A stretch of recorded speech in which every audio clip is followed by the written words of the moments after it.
would like to start with expressing my gratitude for Nan and Frederica and Pamela to having invited me for this wonderful event. I don't have a lot of very deep and insightful things to say about chronic pain per se. I don't work on chronic pain, but I've worked on pain. And when philosophers concentrate on pain, they usually have in mind acute pain as a mental state, a paradigmatic conscious mental state with a paradigmatic phenomenology. And when you think about pain along these lines, there are various puzzles that arise. What I'm going to do is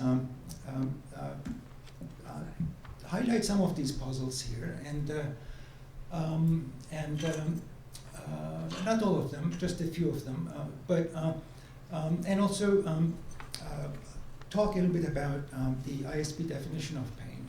In fact, some of you are familiar probably with the ISP. ISP stands for International Association for the Study of Pain, and known for its extensive organization throughout the world to provide an umbrella organization for the pain clinicians and pain scientists. And it was formed in 1973, I believe, and towards the end of that decade, they came up with a definition of pain after working a couple of years. There's no such thing as the official definition of pain, but nevertheless, the ISP definition got close to being accepted as the official definition of pain. So I'm going to go over that definition, highlighting some of the interesting features of that. And hopefully I'll leave it at a point where Tor can take up from there, because I'm going to talk about subjective aspect of pain, and that will bring up the whether we can have an objective measure of pain. So, sorry, this is not the first.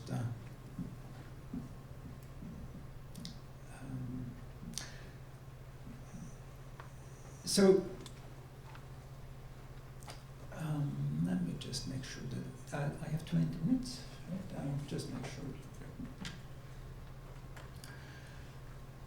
I'm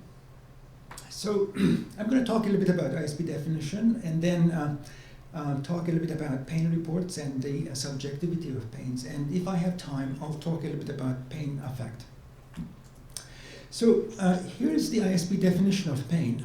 This was published in 1979. And the main definition hasn't changed much since then. In fact, with just a few punctuation marks, it remains to be the same. The note was published along with the original definition, and it's rather long, so I'm going to read that if you don't mind, because it contains pretty much all the aspects of the pain we may want to sort of talk about as far as the philosophy of pain is concerned. So the main definition is goes like this: an unpleasant sensory and emotional experience associated with actual or potential tissue damage, or described in terms of such damage. The numbering is mine for ease reference. It didn't appear in the original. So the note goes as follows. I'm going to skip the first because it was added later on. I'll get back to that. But the most important aspect starts with sentence 3. It says, pain is always subjective. Each individual learns the application of the word through experience related to injury in early life. Biologists recognize that those stimuli which cause pain are liable to damage tissue damage. Accordingly, pain is that experience we associate with actual or potential tissue damage. And then there's this sentence. It is unquestionably a sensation in a part or parts of the body, but it is also always unpleasant and therefore also an emotional experience. I'll get back to that in a moment. Experiences which resemble pain but are not unpleasant, pricking, for instance, should not be called pain. Note continues. Unpleasant abnormal experiences, for instance, dysesthesias, may also be pain, but are not necessarily so because subjectively they may not have the usual sensory qualities of pain. Many people report pain in the absence of tissue damage or any likely pathophysiological cause. Usually this happens for psychological reasons. There is usually no way to distinguish their experience from that due to tissue damage if we take the subjective report. If they regard their experience as pain, and if they report it in the same ways as pain caused by tissue damage, it should be accepted as pain. This definition avoids tying pain to the stimulus, and activity induced in the nociceptor and nociceptive pathways by a noxious stimulus is not pain, which is always a psychological state, even though we may well appreciate that pain most often has a proximate physical cause. So this is the long definition, the definition itself is not long, but there's a note that goes into more depth. There are lots of things we can talk about this. I'm going to talk a little bit about one of the most traditional puzzles as far as philosophers concerned, and I will then talk about a debate caused by this definition. But first, let me just give you a sense of what puzzles philosophers about pain, acute pain in this case. And that's the question about what's a pain in a body part. You will recall this sentence that appeared in the note. It said, pain is unquestionably a sensation in a part or parts of the body, but it's also always unpleasant and therefore also an emotional experience. So consider John, it's a little thought experiment, who has started to feel a pain in his toe after a long weekend run. Let's suppose John is a mature person with an intact and general healthy body and psychologically quite normal. And John makes the following sincere claims. He says, I have a pain in my toe. The question is, what makes this sentence true? That's philosophers talking. What does it mean to sort of have John utter this and say something true? So the puzzle, which is usually the tricky part of this talk, because a lot of the times the puzzle is both on the surface, but also it requires a little bit of explanation. If the puzzle, tell the truth, is due to the fact that we talk about pain as a subjective experience and also as a condition of a body part. In one sentence, the note says the pain is a bodily sensation. As such, it has a location in a body part, but it is also an emotional experience. So if you take this together and try to make sense of John's utterance, the obvious suggestion is, what does the emotional experience doing in John's toe? What does it mean to locate experiences in toes and buttocks and cheeks, fingers? What's the location of the pain? If it's an experience, especially subjective experience, presumably it is in the head or realized in the brain. And in what sense do we locate pains in body parts? One interesting aspect of this note is that you might think that maybe there's some kind of a tissue damage, some kind of a actual or potential tissue damage due to repetition, perhaps, in the toe. But even then, we don't identify pain as an occurrence in the toe. In fact, you can see this from the following thought experiment. Suppose, in fact, there's nothing physically wrong with John's toe. Nothing. It's just fine physically. And the pain in his toe that he feels is due to some compressed nerve in his lower back. Right? So he doesn't know that, and he might find out upon seeing a clinician. But in that case, his sincere utterance, namely that I have a pain in my toe, still is true. Right? Even though his toe is physically type identical to the previous condition when he wasn't feeling a pain. So the pain in the toe doesn't seem to track any physical condition of the toe. Normally, of course, we do expect to find some kind of a disorder, some kind of a potential or actual tissue damage in those body parts. We feel pain, we report pain. But if we don't find tissue damage, actual or potential,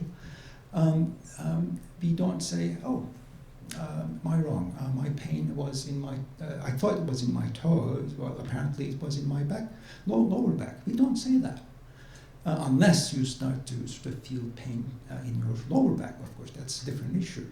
But upon learning that the cause, the physical cause of the pain is in the lower back, some kind of a compression of nerve compression, we don't make a correction. And John doesn't make a correction.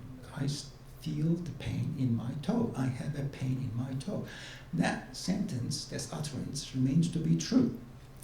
So the pain report or pain location doesn't seem to correspond to any objective condition of the toe, or any body part for that matter. And in fact, the ISP definition itself makes this very clear. ISP definition says that, look, pain is a subjective experience, period. It's associated with actual or potential tissue damage, or described in terms of such. So what is happening physically in body parts is irrelevant to the truth conditions of the pain reports.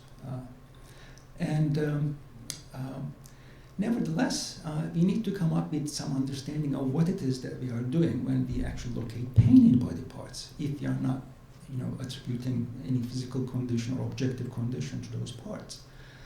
And a colleague of mine and I have been running some experiments, linguistic experiments, about these pain reports among pain scientists and clinicians, actually. So I've been doing some experimental philosophy. And we have collected quite a bit of data now. It's more than 100, mostly pain clinicians. We offered various options about what it is that John might be saying when he says, I have a pain in my toe. If, from the claim that he's locating a subjective experience in his toe, to locating a tissue damage, to various other options. And the results are all over the place. There is a trend. There's a clear trend that says when the tension between pain as a body location and pain as a subjective condition, subjective experience, is brought to the attention of pain clinicians and the pain scientists, they tend to say that, look, we don't locate experiences in the toe, in the buttocks, of course. pains are experiences, they are realized in the brain, and they have something, or central nervous system. And they also reject the claim that pain in body parts to be identified with objective conditions like tissue damage in those body parts. The remaining options all have weird twists. It's just kind of like when I report the pain truly, sincerely in my toe, I'm reporting a subjective experience, centrally located probably, that somehow either attributes some kind of a quality or property to my toe or represent my toe in a certain kind of way. There are various options here. Some of them actually what philosophers call projectivism. Projectivism, roughly the thesis that the experience somehow projects a quality, subjective quality, onto the toe and represents the toe as having some kind of a mental quality, but in fact, of course, it is not the case that the toe has that quality. It's just represented or presented to the subject as such. There are various options here, and scientists and clinicians don't have any particular insight, but nevertheless, there is an obvious trend that can be observed in that direction, namely some kind of a subjective experience presenting the toe in a certain kind of way, and certain kind of way is mental and subjective. So this is one of the puzzles that occupied philosophers since Descartes, actually, and the debate is still going on. But I want to move on and talk a little bit about one particular, sorry. How am I doing in terms of 5 minutes? Okay, thank you. So in 1996, Sunny Anand and Ken Craig published a report in Pain and criticized this definition very heavily. And in the one of the criticism was this: the definition of pain, they said, challenges our understanding of pain because it does not apply to living organisms that are incapable of self-report. This includes newborn and older infants, small children, mentally retarded, comatose, demented, or verbally handicapped individuals, and all primate and non-primate animals. For the purpose of this editorial, we'll assume that the operational consequences of this definition are most evident in the clinical care given to neonates and small children. Even the debate that ensued after that was quite heated, and some of the people involved in the debate went on so far as to say that only effective communication of pain brings pain into existence. Indeed, as recently as 2006, Ken Craig said that the definition, ISP definition, in fact implies that only verbal implies that verbal description is required for the experience of pain. When I read this in sort of late 90s, I was quite surprised. That sort of puzzled me, because when you read the definition, you will see that it has this form. It's just a repetition of that. It's either or form, and if you rephrase that, it goes something like this: an unpleasant sensory and emotional experience is pain if and only if it's associated with actual or potential tissue damage or described in terms of such damage. So this definition clearly doesn't imply that some kind of verbal description or report is required. It's an inclusive or of the form A or B, and a statement of that form is true just in case at least one of the disjunct is true. A is true, B is true. That's good enough to make the disjunction true.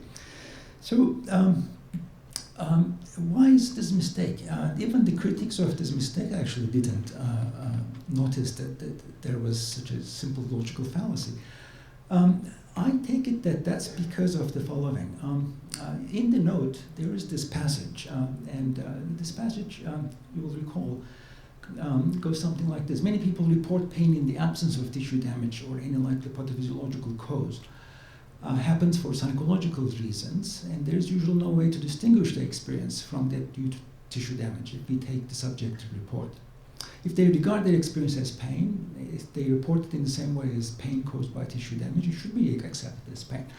So this passage says that, look, if you've got a sincere report and the reporter is not confused or emotional distress or anything, normally that's a very good indication that the patient reporter is in pain. So there is some kind of a sufficiency claim. If the report is sincere, then you've got pain. This doesn't say, of course, that in the absence of a report, there is no pain. So that simply doesn't follow. So if I say, look, if it rains, the party is cancelled, and it doesn't rain, you may normally assume that the party is on, but there may be all sorts of other reasons for a party to be cancelled. So it looks like they took a conversational implicature claim in the logical implication sense. And this debate went on and on and on for about, it's still going on actually. So it's not quite clear what to make of this. I'm running out of time, and I have just about done. So I'll just mention one more thing, and I'll leave it discussion to Tor. The definition says the pain is subjective. It's not quite clear what that means. In philosophy, there is usually a little bit more clarity in this, and in the sense that's relevant to the definition, philosophers usually take this to mean, look, pain is experience dependent, it's awareness dependent. Why? Well, because pain is an experience.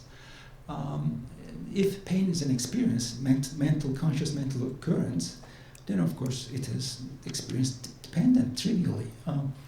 And insofar as pain is a mental occurrence, then it is mind dependent, and that's the sense in which it is subjective. It doesn't mean it is somehow less fact-based or ambiguous. It doesn't mean it is less factual. It is an ontological claim in the sense that we are talking about a conscious mental occurrence. And many people in the profession takes this to sort of mean it is less well established or ambiguous or having somehow less value. It doesn't mean that. It simply means it's a reality. It's a mental reality. But of course, that doesn't mean we have a good epistemic access to that. As a first-person experiencer of pain, I do have a good epistemic access to my pain, and you have probably less direct access to my pain. But that's where the importance of having good, reliable biomarkers actually come into picture. And I'm going to leave this to Tor. He's going to talk about what reliable indicators you might have for the occurrence of the subjective mental phenomena in an objective kind of way. Thank you.